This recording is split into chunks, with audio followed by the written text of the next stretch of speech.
Je déduis simplement que le clivage droite-gauche, il a encore la peau dure, en dépit de l'actualité de la semaine.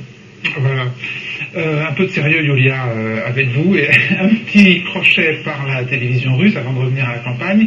La télévision russe, qui à l'occasion des hommages rendus à Boris Yeltsin, a envoyé plusieurs signaux codés qui, évidemment, ne vous ont pas échappé. Un large hommage au premier président russe, Boris Yeltsin, décédé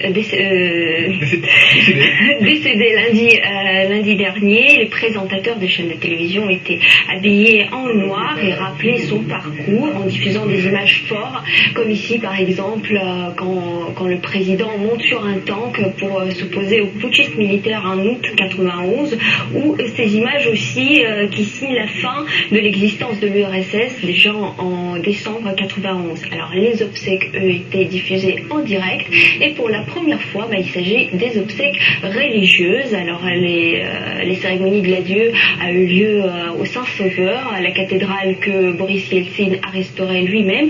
Et puis après, on a pu voir les militaires suivis des popes dans les allées de cimetière Novodevitchi. Alors, puis on a pu voir évidemment la famille et les moments très forts quand la femme de Boris Yeltsin avec ses deux filles faisait leur dernier adieu devant le cercueil du président. Mais moi, ce qui m'a frappé le plus, c'est ce message codé qui a été bizarrement diffusé sur la chaîne publique russe RTR, qui est une chaîne pro-Poutine, et c'est le journaliste politique très réputé de la chaîne en personne, Nicolas Svanidze, qui faisait cet hommage très particulier au président défunt. Boris Nikolaevitch avait une relation privilégiée avec la presse, même si les journalistes n'étaient pas toujours bien disposés à son égard.